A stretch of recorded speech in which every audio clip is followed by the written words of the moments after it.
Dan ini nanti akan berdampak positif mudah-mudahan terhadap Travel and Tourism Development Index kita, terutama untuk Soekarno-Hatta yang sekarang udah masuk ke 30 besar, dan PR untuk Ngurah Rai untuk bisa lebih meningkatkan lagi. Ngurah Rai ini akan menerima lebih dari 30.000 peserta World Water Forum di bulan depan. Kita harus pastikan bahwa pelayanannya berkelas dunia, berkelas internasional. Pertama, Bali ini kembali lagi menjadi destinasi yang paling diminati oleh para wisatawan, dan ini perlu kita syukuri. Nah, yang kemarin kita bahas di PBB adalah bagaimana menangani lonjakan wisatawan itu.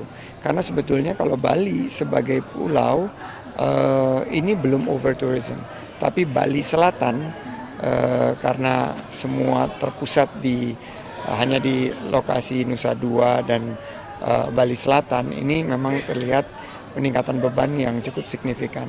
Nah, nanti ke depan tentunya kita harus pastikan bahwa kunjungan wisatawan ke Bali ini harus lebih terdistribusi ke Bali Barat, Bali Utara, dan Bali Timur, sehingga bebannya itu nggak hanya di Bali Selatan. Saya melihat bahwa peluang itu ada dengan pendekatan ekoturism, dengan pariwisata yang lebih berkualitas dan berkelanjutan. Berarti memang pusatnya di Badung dan di Denpasar aja ya, Mas? Hanya di Badung dan Denpasar, dan ini PR besar sih untuk kita bisa membangun komunikasi, sosialisasi agar wilayah lain di Bali yang sangat indah ini juga dikunjungi oleh wisatawan baik mancanegara maupun Nusantara. Strateginya seperti apa sih, Mas, supaya infrastrukturnya, aksesibilitasnya. Yang kedua tentunya atraksinya, dengan event, dengan mempromosikan daya tarik baik yang alam buatan, nature, culture, budaya, dan juga adventure. Dan ketiga adalah kita membuat tema-tema untuk menarik lebih banyak kunjungan seperti 3B ya, Banyuwangi Bali Barat ini sekarang mulai banyak diminati. Untuk tetap waspada, dan alhamdulillah kemarin mitigasi manajemen krisis kita dari fungsi untuk komunikasi berjalan dengan baik, dan kita himbau semua wisatawan untuk bersiap siaga, berhati-hati karena gangguan bencana alam ini ada di sekitar kita, tapi kita tetap berwisata tentunya dengan penuh kehati-hatian. Ya, ini untuk silaturahmi, dan tentunya kita berharap semakin erat ya kita kekeluargaan di Kemenparekraf, dan semoga ini beberapa bulan ke depan, waktu yang singkat Mas, kita berdua dan tentunya dengan kawan-kawan di Kemenparekraf. Tadi kita bisik-bisik gimana dengan kondisi global yang semakin tidak menentu ini, kita tetap bisa on target dan kembali seperti sebelum pandemi. Mungkin itu saja. Eskalasi ketegangan di Timur Tengah, perang yang masih berlangsung di Ukraina dan Rusia, ini ada satu tantangan tambahan bagi kita untuk mencapai target 14,3. Tapi kita berdua sebetulnya udah bisik-bisik, kalau misalnya kita bisa pamit dari Kemenparekraf ini mencapai angka 16,1 lebih sedikit, ini berarti pencapaian yang tertinggi dalam sejarah. Jadi ada 5 bulan sampai 7 bulan lagi kita meningkatkan kinerja dan melakukan beberapa langkah-langkah strategi untuk agar pariwisata ini bisa mencapai angka yang membuka peluang usaha dan lapangan kerja bagi masyarakat kita. Mungkin seberapa banyak gitu kan? Mau men? Sebenarnya kalau bicara target itu masih belum angka itu gitu ya, tapi kita akan upayakan yang terbaik. Mas, Optimis. Seberapa berpengaruh sih, Mas? Sekitar 35 menit sebelum acara ini, secara official Israel menyerang Iran, dan ini eskalasi yang sangat kita khawatirkan karena ini nanti berpotensi untuk memanasnya suasana di Timur Tengah. Apalagi jalur penerbangan ini melewati posisi geografis yang sedang berkonflik. Jadi kita harapkan semua pihak bisa melakukan deeskalasi dan harapannya terbuka dialog untuk mencapai perdamaian. Karena pariwisata ini adalah sebuah insepsi untuk sisi-sisi terbaik dari kemanusiaan, bahwa perdamaian di muka bumi ini merupakan prasyarat dari pariwisata yang bisa berkualitas dan berkelanjutan.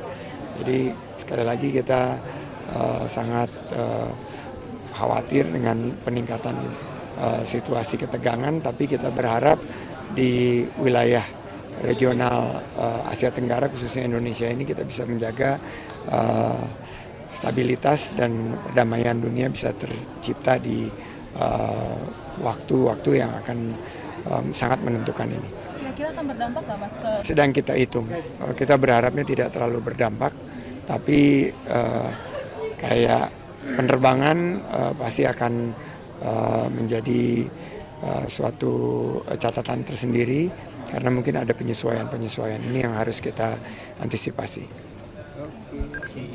Saya dan Mbak Wamen, Mbak Angela Tanusudibyo, terima kasih Mbak Wamen telah hadir. Ingin mengucapkan minal aizin wal faizin. Mohon maaf lahir dan batin. Taqabbalallahu minna wa minkum. Taqabbalallahu ya karim. Saya dan Mbak Wamen sangat berbahagia karena bersyukur kehadirat Allah Subhanahu wa taala. Ini adalah halal bihalal yang pertama yang bisa kita lakukan dalam kapasitas ruangan yang cukup terisi seperti ini karena tahun lalu kita masih menghadapi pandemi. Jadi sekaligus juga saya dan Mbak Wamen mungkin ini bisa jadi menjadi halal bihalal terakhir yang kami kunjungi atau kami hadir sebagai Menparekraf dan Wamen Parekraf, tapi tentunya ini tidak menghilangkan wujud kebersamaan dan silaturahmi kita. Karena di sini judulnya, temanya sucikan hati, kuatkan silaturahmi untuk tingkatkan prestasi.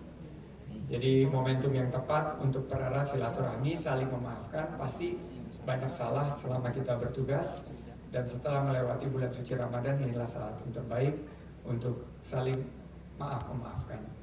Dan tentunya di lingkungan Kemenparekraf ini langkah awal kembali memperkuat hubungan yang baik sesama rekan kerja. Jadi setelah kita kembali dari libur Lebaran, kekuatan silaturahmi ini akan menciptakan sinergi yang kuat dan insya Allah akan mengembangkan sektor parekraf kita ke depan. Dalam sisa waktu 5-6 bulan ke depan, saya dan Mbak Wamen ingin mengajak seluruh pejabat dan pegawai di lingkungan Kemenparekraf, Bapak Parekraf untuk meningkatkan prestasi. Siap semua? Karena arah kebijakan telah kita tetapkan, ada 6 arah kebijakan pariwisata dan 7 arah kebijakan ekonomi kreatif untuk mencapai target-target yang telah kita tetapkan. Saya kepikirannya sih alangkah indahnya jika kita mengakhiri tahun terakhir dari kabinet jilid kedua Pak Jokowi adalah dengan mencapai angka pre-pandemic numbers. Kemarin saya di PBB, banyak negara yang sudah mencapai pre-pandemic numbers. Kita masih di angka 60-70%. Alangkah indahnya kalau di 2024 ini kita kembali ke angka 16 juta lebih seperti yang pernah dicapai di zamannya Pak Aik di 2019. Siap semua? Semangat? Ini ada senior-senior, ada Pak Didin juga kelihatannya. Mudah-mudahan dengan kerjasama kita semua bisa kita capai dengan tentunya inovasi, adaptasi, dan kolaborasi dengan semangat kerja keras, kerja cerdas, dan kerja tuntas serta kerja ikhlas. Dan tentunya moto kita yaitu gercep, geber, dan gaspol. Akhir kata, atas nama Mbak Wamen dan saya mengucapkan selamat berhalal bihalal. Mohon maaf lahir dan batin. Semoga Allah Subhanahu wa taala senantiasa memberikan berkah dan perlindungannya kepada kita semua. Kita mau baca pantun penutup. Mohon cakepnya. Suamiku sang bidadari surga. Lebaran terasa lebih bermakna jika silaturahmi terus kita jaga. Ya ini kayaknya nih aturnya maskulin nih. Tapi hadirat yang dirahmati Allah Subhanahu wa taala. Alhamdulillah, pada mohon izin saya nggak bawa pantun nih Pak. Jadi saya langsung saja barangkali terkait dengan tema yang tadi sudah disampaikan juga, bahwa apa yang sudah kita lalui dalam melaksanakan ibadah bulan suci Ramadan dan kemudian kita kaitkan dengan apa yang ada pada tradisi Indonesia, yaitu halal bihalal. Mudah-mudahan kita semua yang hadir pada pagi hari ini bisa mengambil hikmah, bisa mengambil nilai dari apa yang sudah kita lalui. Wah, kalau kita pelajari dan kalau kita perdalami bersama-sama, maka itu sesungguhnya sudah ada dan sudah kita lalui selama bulan Ramadan. Lo pakai es aqua.